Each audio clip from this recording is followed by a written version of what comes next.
அதிகாலையில் எந்திரிச்சு ஜெபிக்கணும்னு ஆசைப்படுறீங்களா? ஆனால் காலையில் என்ன ஆனாலும் உங்களால் எந்திரிக்கவே முடியலையா? நைட்டே நீங்கள் அலாரம்லாம் செட் பண்ணி வச்சுட்டு தூங்குறீங்களா? ஆனால் காலையில் எந்திரிக்கணும்னு ரொம்ப முயற்சி பண்ணுறீங்க, ஆனால் உங்களால் முடியலையா? அதிகாலை ஜெபம் பண்ணுறனால என்னென்ன பயன்லாம் இருக்குது அப்படின்னு சொல்லி உங்களுக்கு தெரியலையா? அப்போது இந்த வீடியோ உங்களுக்காக தான். கர்த்தர் இன்றைக்கு இந்த வீடியோ மூலமாக உங்களோடு கூட தான் பேசி கொண்டிருக்கிறார். இந்த அதிகாலை ஜெபத்தின் மூலமாக நம்ம வாழ்க்கையில் ஒரு 4 ஆசீர்வாதங்களை நம்ம பெற்றுக்கொள்ளலாம். அந்த 4 ஆசீர்வாதங்களுமே நம்ம வாழ்க்கையில் ரொம்ப ரொம்ப ஒரு முக்கியமான ஒரு விஷயமாக காணப்படுது. அதுலேயும் கடைசியாக இருக்கக்கூடிய அந்த 4வது ஆசீர்வாதம் நம்ம வாழ்க்கையில் ரொம்ப ரொம்ப தேவைப்படக்கூடிய ஒரு விஷயமாக காணப்படுது. அதனால் இந்த வீடியோவை ஸ்கிப் பண்ணாமல் கடைசி வரைக்கும் பாருங்கள். கர்த்தர் நிச்சயமாக இந்த வீடியோ மூலமாக உங்களோடு கூட பேசுவார்.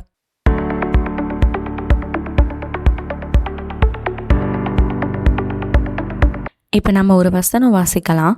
சங்கீதம் 5ஆம் அதிகாரம் 3ஆம் வசனம். கர்த்தாவே, காலையிலே என் சத்தத்தை கேட்டருளுவீர், காலையிலே உமக்கு நேரே வந்து ஆயத்தமாகி காத்திருப்பேன்.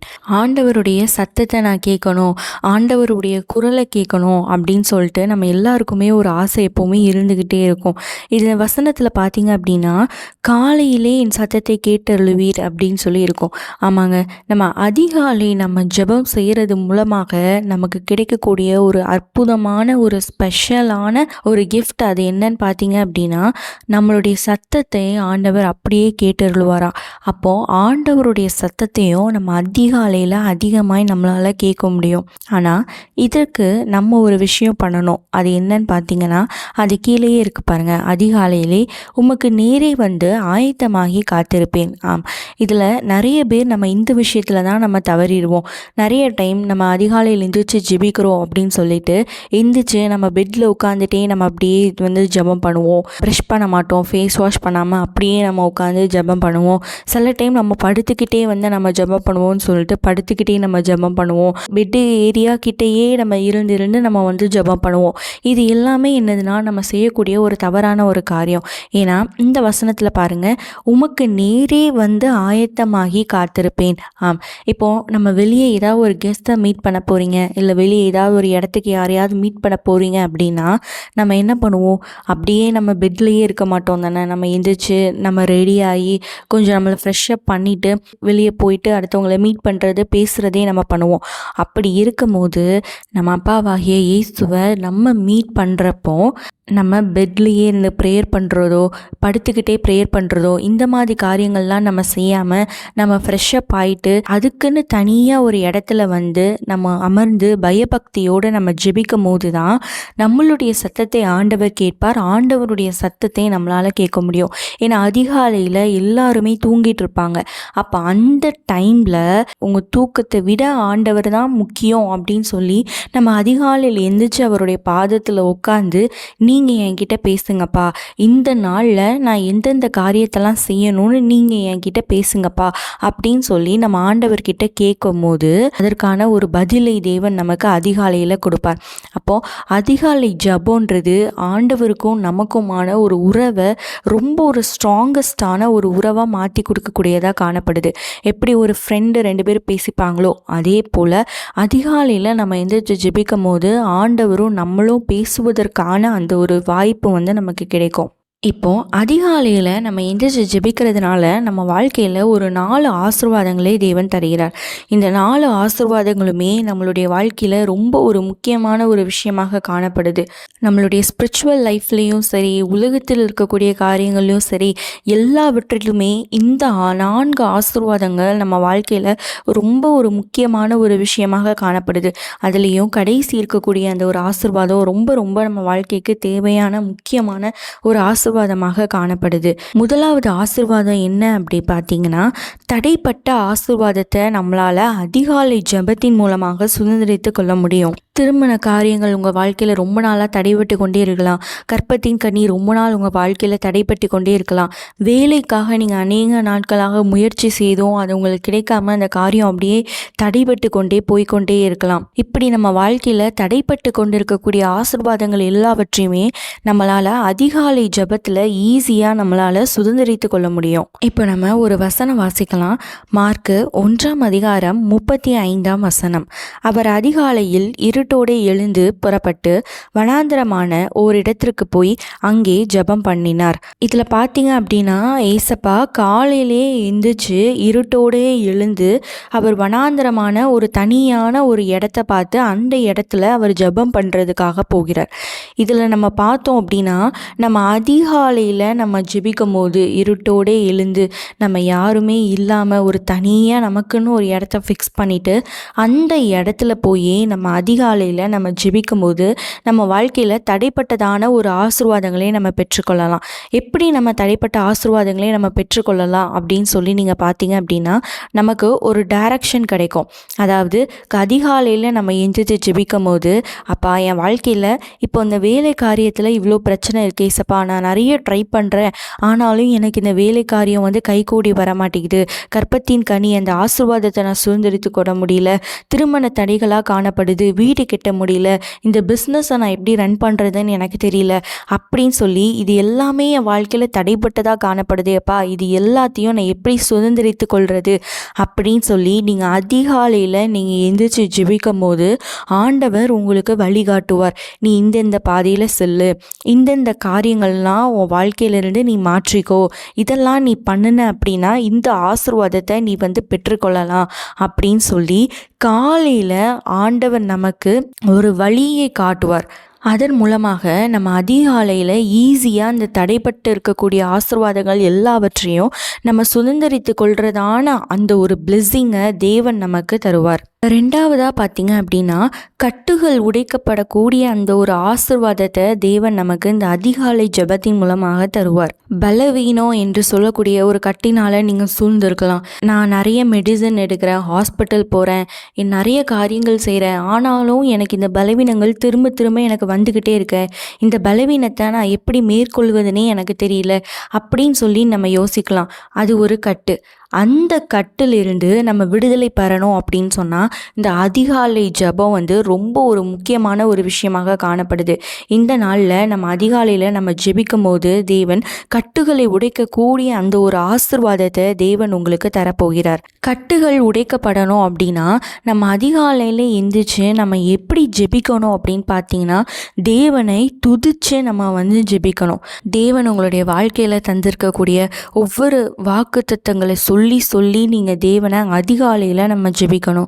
அப்பா நான் கையிட்டு செய்யக்கூடிய வேலைகள் எல்லாவற்றையும் நீங்கள் ஆசீர்வதிப்பேன்னு சொல்லியிருக்கீங்களே, அந்த வாக்குத்தத்தத்தை என் வாழ்க்கையில் நீங்கள் நிறைவேற்ற போகிறதுக்காக நன்றி, ஸ்தோத்திரம் அப்படி சொல்லி தேவன் உங்களுக்கு தந்திருக்கக்கூடிய ஒவ்வொரு வாக்குத்தத்தங்களையும் நம்ம அதிகாலையிலே தேவனை சொல்லி அந்த வார்த்தைகளை நம்ம துதிக்கும் போது தேவன் நிச்சயமாக நம்ம வாழ்க்கையில் இருக்கக்கூடிய கட்டுகள் எல்லாவற்றையும் தேவன் உடைத்து போடுவார். இதில் அப்போஸ்தலர் 16ஆம் அதிகாரம் 25 26 வரைக்கும் நம்ம பார்த்தோம் அப்படின்னா பவுலும் ஷீலாவும் இந்த காவலில் வைக்கப்பட்டிருப்பாங்க. அப்போது அவங்க தேவனை துதிச்சு பாடுறப்போ அந்த சிறைச்சாலை கதவுகள் திறக்கப்பட்டது, எல்லாருடைய கட்டுகளும் கலண்டு போயிற்று அப்படின்னு சொல்லிட்டு நம்ம அந்த வசனத்தில் பார்க்குறோம். அப்போது நம்ம அதிகாலையில் எந்திரிச்சு தேவனை துதிக்கும் போது இப்போ உங்கள் வாழ்க்கை ஒரு சிறைப்பட்ட ஒரு வாழ்க்கை மாதிரி காணப்படலாம். ஒன்றுமே இல்லையே, ஒரு சிறைச்சாலையில் இருக்கிறது போல் என் வாழ்க்கையில் காணப்படுதே என்று சொல்லி நீங்கள் யோசிக்கலாம். நீங்கள் அதிகாலையில் எந்திரிச்சு நம்ம தேவனை துதிக்கும் போது இந்த கட்டுகள் எல்லாமே உடைக்கப்படும். என் வாழ்க்கையில் பார்த்தீங்கன்னா ஒரு 2 வாரத்துக்கு முன்னாடி ஒரு இரவு நேரத்தில் ஒரு பலவீனம் எனக்கு வந்துருச்சு. வாமிட் கண்டினியூஸாக வந்துக்கிட்டே இருந்தது. தலை சுத்தல் நிற்க கூட முடியல, சுற்றி கீழே விழுற மாதிரி ஒரு பயங்கரமான ஒரு தலை சுத்தல் காணப்பட்டுச்சு. அப்போது அந்த நேரத்தில் என்னோடய இருதயத்தில் நான் ஆண்டவரை துதிச்சுக்கிட்டே இருந்தேன். அப்பா நீங்கள் எது செய்தாலும் என் வாழ்க்கையில் நீங்கள் நல்லதுக்கு தான் செய்வீங்க, அதுக்காக உண்மை ஸ்தோத்திரிக்கிறேன், இந்த பலவீனத்துக்காக உண்மை நான் ஸ்தோத்திரிக்கிறேன், இந்த பலவீனத்திலிருந்து நீர் எனக்கு விடுதலை தரப்போகிறதுக்காக உண்மை நான் ஸ்தோத்திரிக்கிறேன் அப்படின்னு சொல்லி தேவனை ஸ்தோத்திரிக்க ஆரம்பித்தேன். அப்படி ஸ்தோத்திரித்து கொண்டு இருக்கும் போதே ஒரு 2 மணி நேரம் ஒரு 3 மணி நேரம் ஆச்சு. அப்படியே இந்த பலவீனங்கள் எல்லாமே அப்படி தானாக அதுவாகவே சரியாயிடுச்சு. அதே மாதிரி தான் நாம் தேவனை துதிக்க செய்யும் போது நம்மளுடைய முழு மனதார தேவனை நம்ம ஸ்தோத்திரிக்கும் போது நம்ம வாழ்க்கையில் இருக்கக்கூடிய ஒரு கட்டப்பட்ட ஒரு நிலைமை, உங்களுடைய பலவீனங்கள் ஆகட்டும், இருக்கட்டும், சிறைச்சாலை போன்ற உங்களுடைய வாழ்க்கையாக இருக்கலாம், எல்லா கட்டுகளையும் தேவன் உடைத்து போடுவார். இந்த 3வது 4வதான ஆசீர்வாதங்கள் நம்ம வாழ்க்கையில் ரொம்ப ரொம்ப ஒரு முக்கியமான ஒரு விஷயமாக காணப்படுது. அதனால் இந்த வீடியோவை நீங்கள் தொடர்ந்து பாருங்கள். 3வது விஷயம் என்னன்னு பார்த்தீங்க அப்படின்னா, ஆவிக்குரிய அழைப்பு என்று சொல்லக்கூடிய அந்த ஒரு அற்புதமான ஒரு ஆசீர்வாதத்தை நம்ம பெற்றுக்கொள்ளலாம். இந்த ஆவிக்குரிய அழைப்பு அப்படின்னா என்ன அப்படின்னு சொல்லி நீங்கள் பார்த்தீங்கன்னா, நம்ம ஒரு வசனம் வாசிக்கலாம். மார்க் எழுதின சுவிசேஷம் 16ஆம் அதிகாரம் 17ஆம் வசனம். விசுவாசிக்கிறவர்களால் நடக்கும் அடையாளங்கள் ஆவன, என் நாமத்தினாலே பிசாசுகளை துரத்துவார்கள். இந்த ஆவிக்குரிய அழைப்பு அப்படின்னா என்ன அப்படின்னு சொல்லி நம்ம பார்த்தோம் அப்படின்னா, நல்லா நம்ம தூங்கிட்டு இருப்போம். அப்போ அந்த சமயத்தில் திடீர்னு ஆண்டவர் நம்ம கூட பேசுவார். இல்லை, நீ எந்திரிச்சு ஜெபம் பண்ணு, உனக்கு விரோதமாக இந்தந்த காரியங்கள்லாம் செய்யப்படுது, இப்படி மந்திரம் செய்கிறாங்க, இந்த மாதிரியான காரியங்களுக்கெல்லாம் நீ எந்திரிச்சு ஜெபம் பண்ணு அப்படின்னு சொல்லிட்டு என்ன பண்ணுவார்னா ஆண்டவர் நமக்கு உணர்த்துவார். இதுதான் ஆவிக்குரிய அழைப்பு. இந்த ஆவிக்குரிய அழைப்பு அப்படின்ற ஒரு விஷயம் மூலமாக தேவன் நமக்கு சில டைம் என்ன பண்ணுவார் அப்படின்னா, நீ எந்திரிச்சு பிசாசுகளை கட்டி ஜெபம் பண்ணு அப்படின்னு சொல்லிட்டு என்ன பண்ணுவார்னா ஆண்டவர் நமக்கு சொல்லுவார். இதில் நிறைய பேர் நம்ம என்ன பண்ணுவோம்னா, பிசாசு அப்படின்னோடனே நம்ம பயப்படுவோம். நீங்கள் பயப்படக்கூடாது. ஏன்னா அவனை விட பெரியவர் ஆன இயேசு கிறிஸ்து உங்களோடு கூட இருக்கிறார். ஆகவே பிசாசை பார்த்து நீங்கள் பயப்படாதீங்க. இதில் நீங்கள் சாம்வேல் பார்த்தீங்க அப்படின்னா, சாம்வேல் நல்லா தூங்கிட்டு இருக்கிறப்போ ஆண்டவர் சாம்வேலே சாம்வேலே அப்படின்னு சொல்லி கூப்பிடுறாரு. அப்போ இது என்னன்னா ஆவிக்குரிய அழைப்பு. இதுதான் ஆவிக்குரிய அழைப்பு.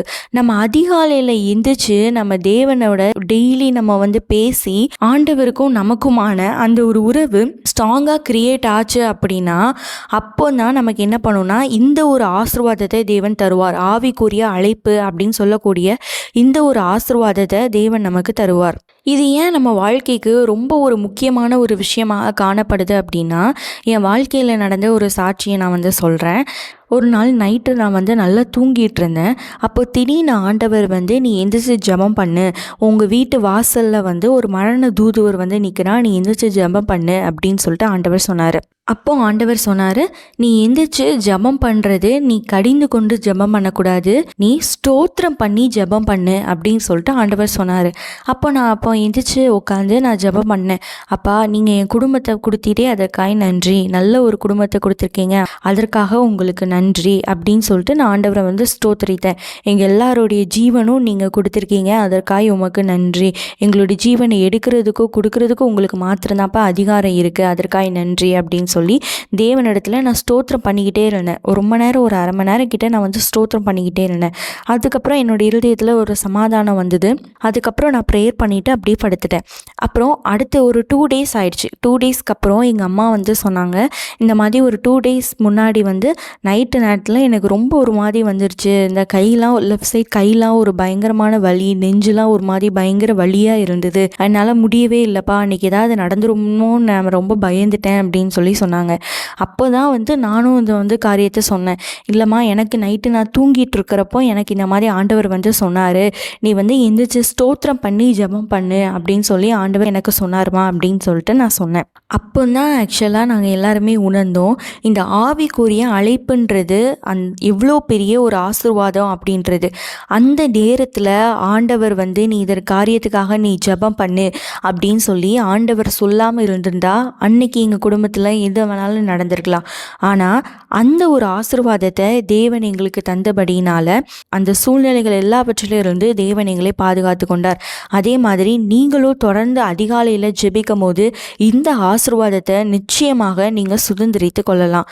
4வதாக பார்த்தீங்கன்னா, ரொம்ப ரொம்ப ஒரு முக்கியமான நம்ம வாழ்க்கைக்கு தேவைப்படக்கூடிய ஒரு ஆசீர்வாதம் என்னன்னு பார்த்தீங்க அப்படின்னா, நம்ம அதிகாலை ஜெபம் செய்வதனால சில ரகசியத்தை தேவன் நமக்கு வெளிப்படுத்துவார். நம்ம ஒரு வசனம் வாசிக்கலாம். ஆமோஸ் 3ஆம் அதிகாரம் 7ஆம் வசனம். கர்த்தராகிய ஆண்டவர் தீர்க்கதரிசிகளாகிய தம்முடைய ஊழியக்காரருக்கு தமது ரகசியத்தை வெளிப்படுத்தாமல் ஒரு காரியத்தையும் செய்யார். இதில் பார்த்தீங்க அப்படின்னா, இது ஒரு சூப்பரான ஒரு ஆசீர்வாதம், நம்மளுடைய வாழ்க்கைக்கு ரொம்ப ரொம்ப ஒரு தேவைப்படக்கூடிய ஒரு காரியம். அதிகாலையில் நம்ம தொடர்ந்து நம்ம ஜெபிக்கும் போது இந்த ஒரு ஆசீர்வாதத்தை நம்மளால் சுதந்திரித்து கொள்ள முடியும். உங்களுடைய வாழ்க்கையில் ஃப்யூச்சரில் நடக்கக்கூடிய நிறைய காரியங்களை தேவன் உங்களுக்கு வெளிப்படுத்துவார்.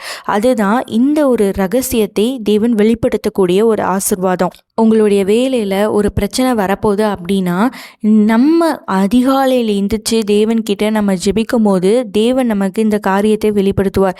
உன் வாழ்க்கையில் இனி இந்த மாதிரி வேலையில் ஒரு பிரச்சனை வரப்போகுது, அதுக்காக நீ ஜெபம் பண்ணு அப்படின்னு சொல்லிட்டு தேவன் நமக்கு இந்த ரகசியத்தை வெளிப்படுத்துவார். அப்போது நம்ம அந்த காரியத்துக்காக ஜெபிக்கும் போது ஈஸியாக அந்த பிரச்சனையிலிருந்து நம்மளால் மேற்கொள்ள முடியும். இப்படிப்பட்ட ஒரு அழகான ஒரு ஆசீர்வாதத்தை தேவன் நமக்கு தரப்போகிறார். என்னுடைய வாழ்க்கையில் நடந்த ஒரு சிறு காரியத்தை நான் சொல்கிறேன். என் அக்காவுக்கு கல்யாணம் நடந்த 2வது நாளில் ரிசப்ஷன் வச்சுருந்தோம் எங்கள் ஊரில் வச்சு. அப்போது கல்யாணத்துக்கு அடுத்த நாள் அந்த வேலைக்காக மண்டபத்தில் போய் எங்கள் அப்பா எல்லாருமே மண்டபத்தில் இருக்கக்கூடிய காரியங்கள் எல்லாவற்றையுமே அவங்க பார்த்து கொண்டு இருந்தாங்க. அப்போது அந்த நேரத்தில் இரவு நேரம் தான். அப்போது அந்த நேரத்தில் எனக்கு ஆண்டவர் உணர்த்தினார், இல்லை நீ எந்திரிச்சு இப்போ ஜெபம் பண்ணு அப்படின்னு சொல்லிட்டு ஆண்டவர் உணர்த்தினார். அப்போது நான் என்ன பண்ணேன், இது சும்மா நம்மளாவே யோசிக்கிறோம் போல இருக்குது அப்படின்னு சொல்லிட்டு நான் தூங்கிட்டேன். அடுத்த நாள் நமக்கு ஃபங்க்ஷன் வேறு இருக்குது அப்படின்னு சொல்லிட்டு நான் அப்படி தூங்கிட்டேன். அப்புறம் எங்கள் அப்பா வீட்டுக்கு வந்துட்டாங்க.